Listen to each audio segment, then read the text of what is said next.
Hello once again, Star Wars and Unboxing fans. Welcome to another episode of Darth Tuba Star Wars Unboxing Show. I'm your host, Darth Tuba, and today we have 3 packages. And they do have a theme, sort of. So why don't we just get right into it.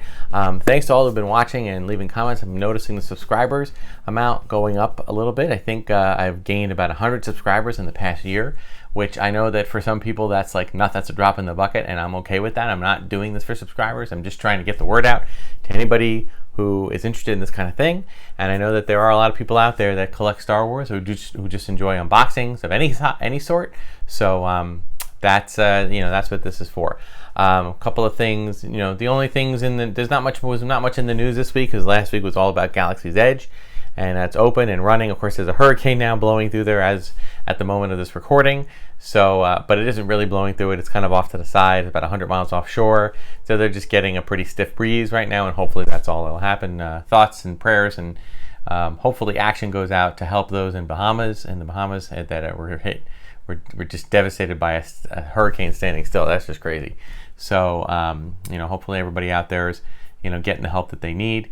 And moving forward with this, what we're going to do here is we got 3 different items. 2 of them were purchased from eBay.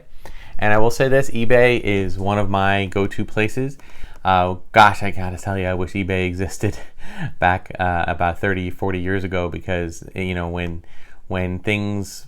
it was not easy always to get stuff, even brand new, not expensive figures. It was really hard to get, every single one of them, because people would come in. Even back then, there were people that would come in and buy up a lot of the figures. You can get some, but you couldn't get them all. So I kind of give a hint as to what we got going on here. So why don't we just move this one over here and move this one here, and we'll start with this one. Now, I do believe... I say what these are. This is a complete and total blind episode, meaning I do not know what these are. And I suppose if this is something that's absolutely not appropriate for a Star Wars unboxing show, I can always end up... No, this is what I want. Yeah, I could always end up just, editing it out. Okay, first thing we have... Just give me a second here to gently pull this out.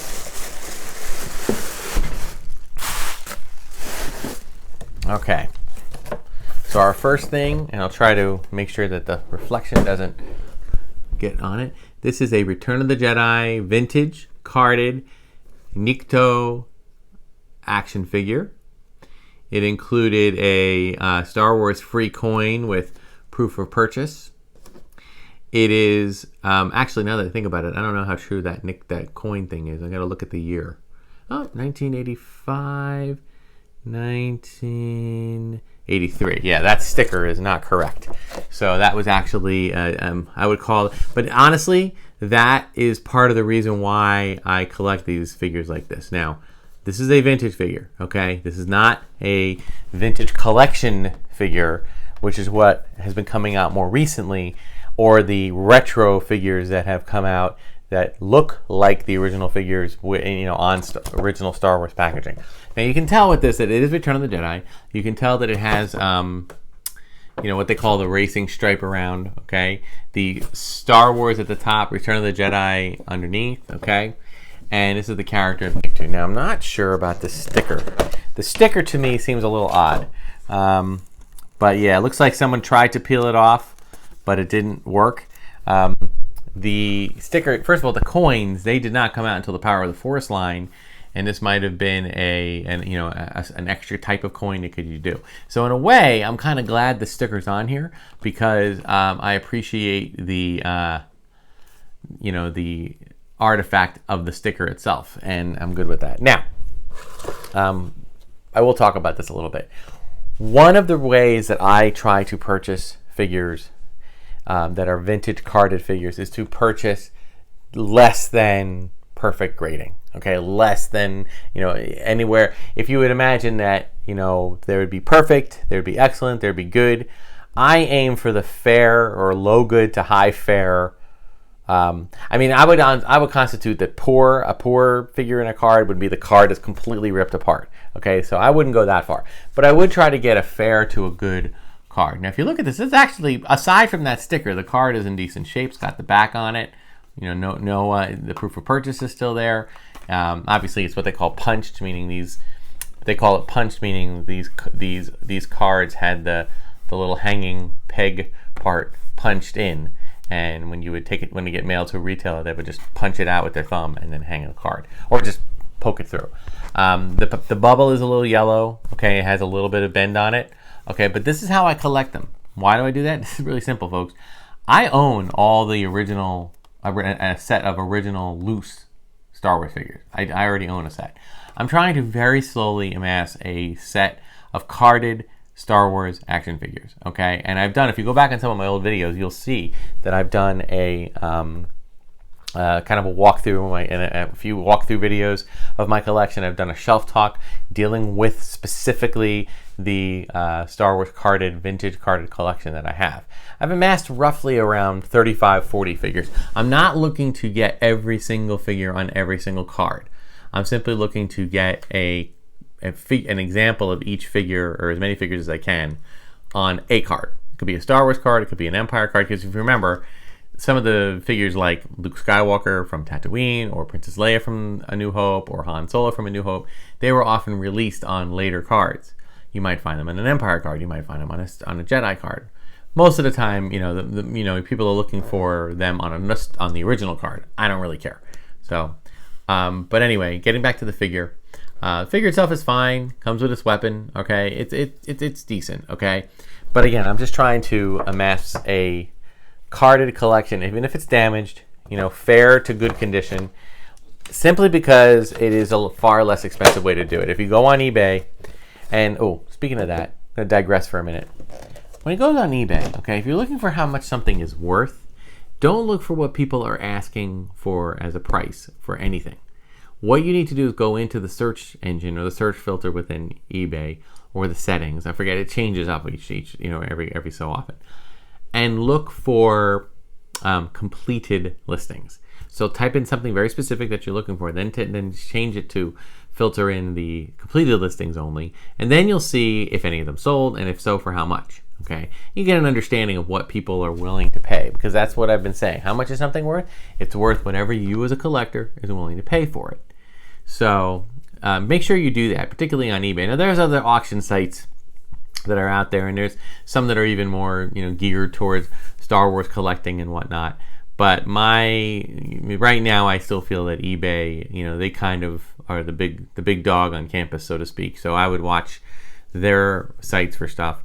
I have been able to locate a lot of things. Although I will tell you that I won't tell you the exact price I paid for this, but I will tell you that it was for a very reasonable amount of money. Okay, far below $100. Okay. Not just $99, I mean far below $100. That's how much I paid. And that's sort of my budget for any carded figures. And not all at once, but like one at a time here, one at a time there. I've been seeing figures that were, even on damaged cards, sell for upwards to $150 to $200. These are damaged card figures. So I'm pretty much convinced that I'm not going to get all of them unless somehow the value goes down and people are just, or I stumble across people trying to unload a collection or something of that nature. So, that's kind of where, anywhere between $50 to $100 is probably a good range to start, and not for every figure. I mean, look at the figure I was able to acquire. This is Nikto. Okay, he's one of the skiff guards. He's one of the Jabba's denizens. This is not like a Luke Skywalker or a Darth Vader or a Boba Fett. Okay, you're going to have a harder time with some of the more popular characters. All right, so let's move on to this one. And I think this is it. I have a third one, or I should say a fourth one, coming in the mail. But it hasn't arrived yet, so I will just open that up at a later episode. Oh, no. Now I know why it didn't come up, because it was the same seller. Okay. Awesome. All right, hold on. Let me get these out here.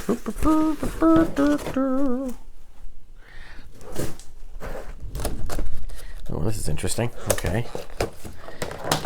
This looks like, okay, yeah, this was a extremely damaged card. In fact, it's so damaged that some of the packaging is off here.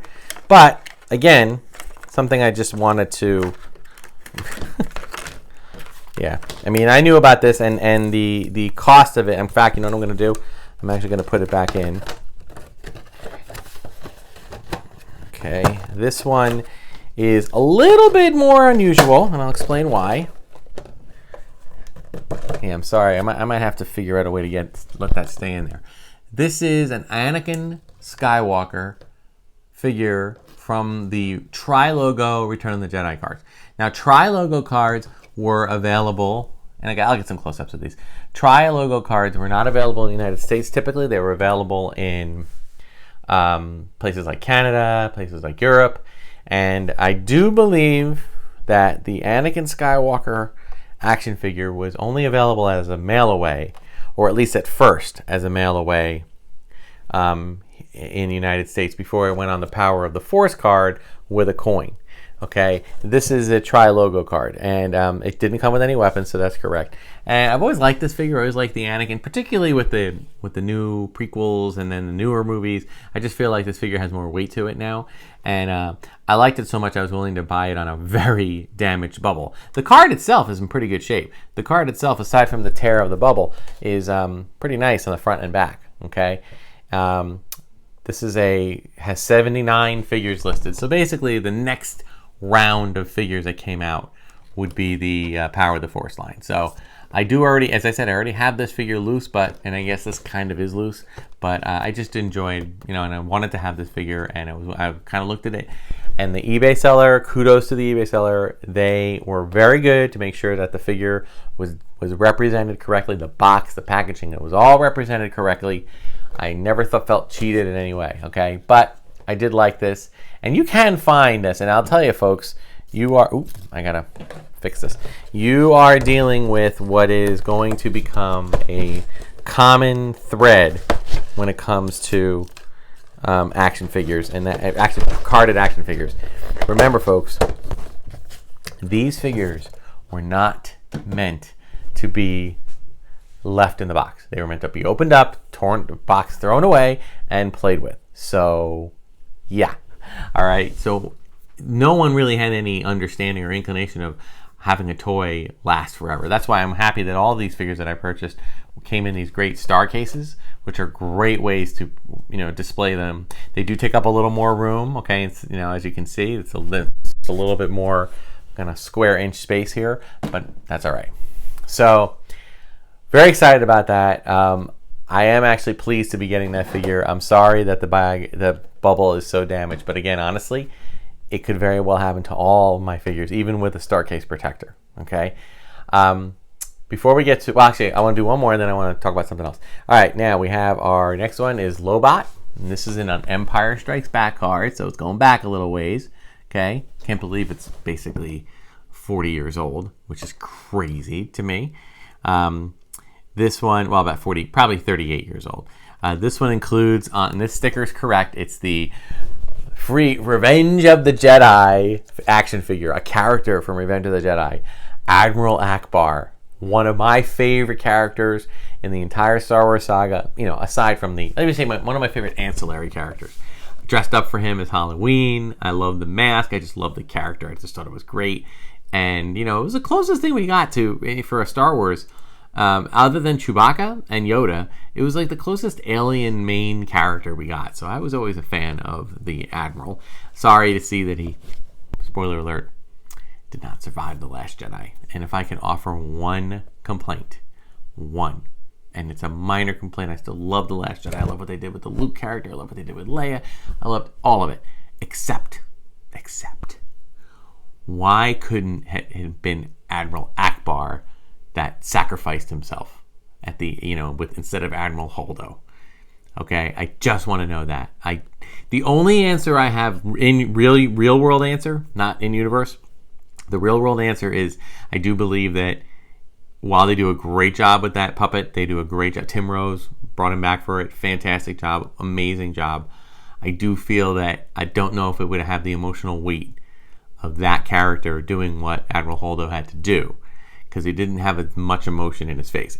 I think it could have been done. I think there could have been some digital enhancements maybe to help with it, but they didn't want to go in that direction. That's fine. I miss Admiral Ackbar.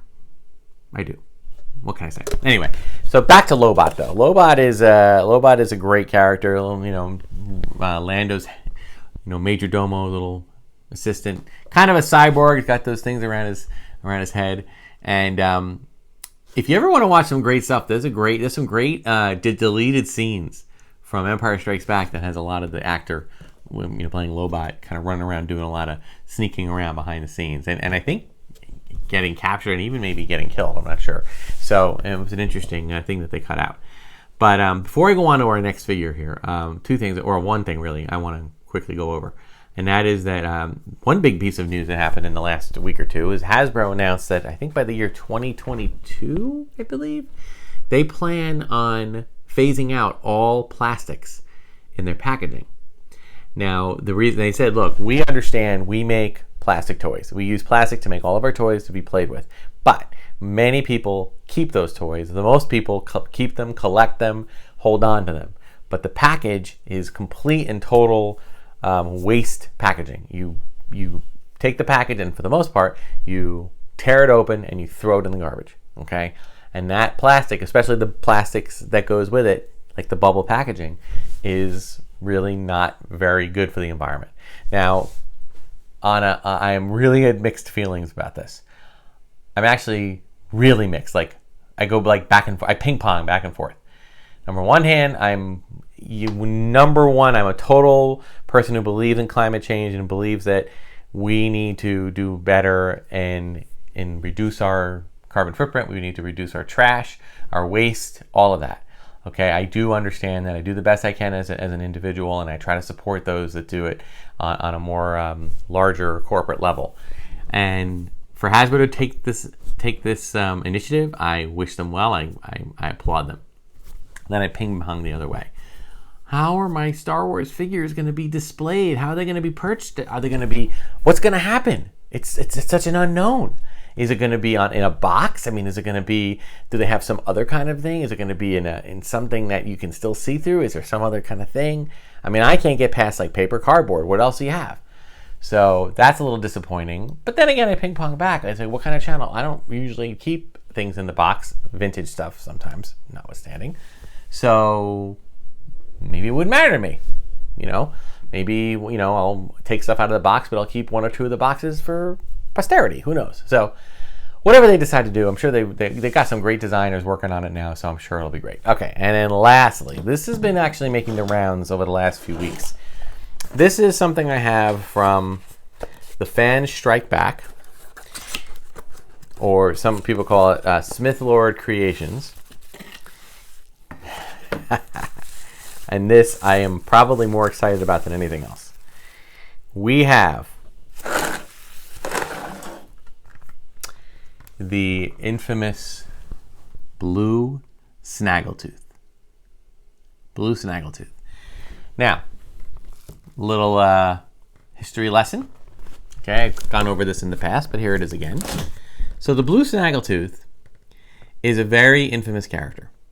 It was basically and I apologize if I'm not getting all my minutia of the story correct, but the general bullet points are there. Long ago, when Star Wars was not even made yet, they were trying to license people to make figures. Kenner agreed to make figures.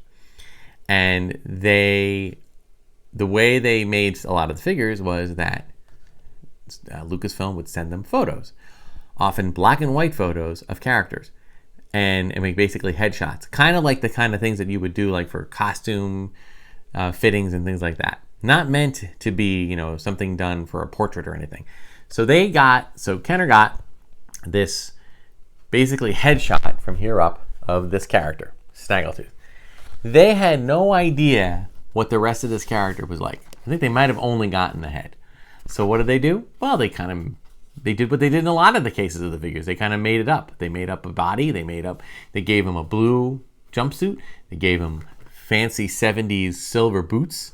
And they gave him, hands, regular hands, and like with maybe gloves on. And that's what they gave him. Okay?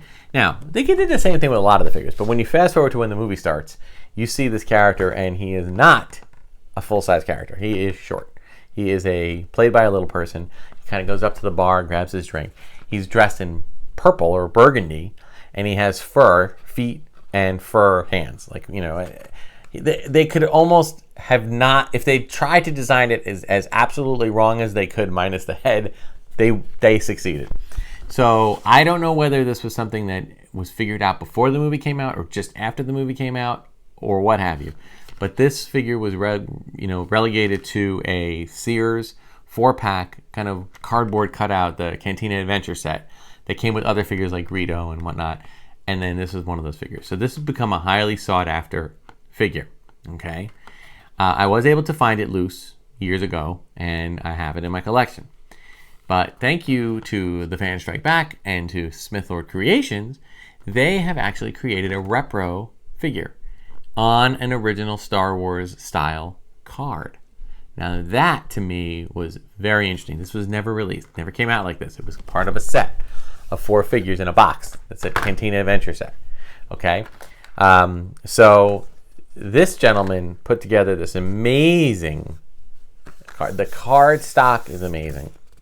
Okay, they have on the back kind of like the way it looked on the original, I guess the second series of figures, not the original 12 back, but I guess it's 3, 6, 9, 12, 15, 18, 21, 20, 21 back, which had all the aliens pretty much and R5D4, and they even had Boba Fett in here. So, but the card feel, I mean, I just got through looking at these, so this feels exactly the same. Now, there has been a lot of discussion about this going around the internet. There are many people that think that this is like a sacrilegious thing to do. I say you're entitled to your opinion. I respectfully disagree. This figure, if you were to take it out and compare it next to the other figure, you'll notice a few things that are different. I believe this figure is a slight bit taller. The figure is not, it has a kind of an imprint on the leg or somewhere that indicates that it's Smith Lord Creations and not Lucasfilm. And everything else it says on the bottom here, trademark of 20th Century Fox Film Corporation, and then next to it, Smith Lord Creations. So, well, first of all, the fact that it's on a card like this, and you know that it's a reproduction, or at least the card is, because that never happened, okay? So, really such a fantastic addition. And something that I am very excited to see happen in the future. I mean, I feel like the customizable figures and cards are becoming easier and easier to manipulate and to put together, and I am so excited to see what other things that come out.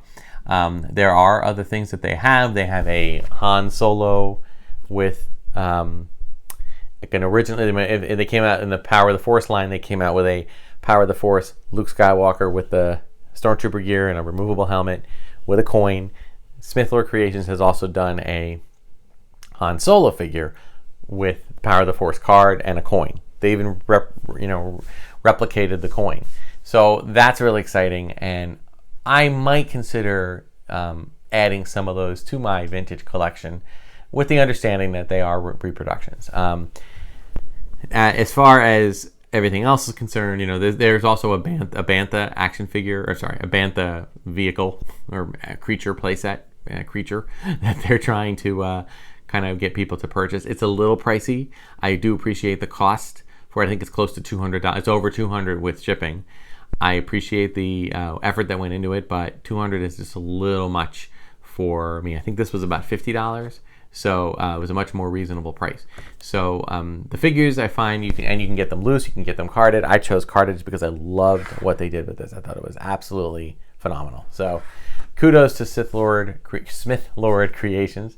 Kudos to the Fan Strike Back. There's a growing movement of people that wish that Kenner, or Hasbro rather, would take a good strong look at what fans are producing. I haven't been unhappy with what Hasbro's been producing. I backed the barge. I love the barge. This Jabba sail barge. I hope they do something else in the future like that. But I do, respect other people's opinions about that. They haven't been really happy with some sculpts and things of that nature, and they feel that if nothing else, places like Hasbro could seek out new designers and new developers from fans, because they know what they're doing. This is a beautiful piece. If you don't believe me, get one.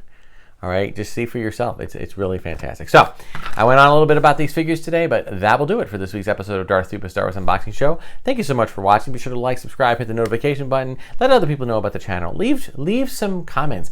One thing I don't always ask is for specific comments. If you have an absolute favorite carded figure that you have in your collection, let me know what it is. Do you have a favorite custom carded figure that you have in your collection? Another one that I'm looking for, if you know of any, and you can let me know in the comments.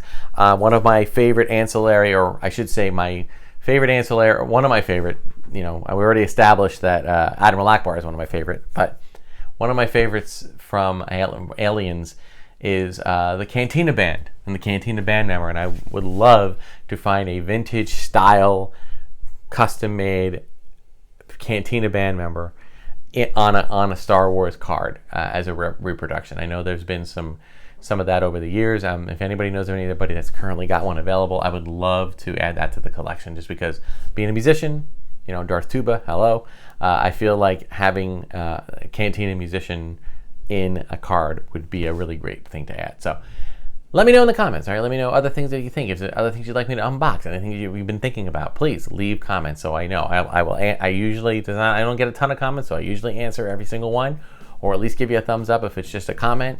Not a question. Thank you so much for watching. Until next time, where is he? Where's my guy? Where's my favorite? Where'd he go? Oh no, my favorite is it's not Lobot, it's Admiral Ackbar. But he says, "May the Force be with us."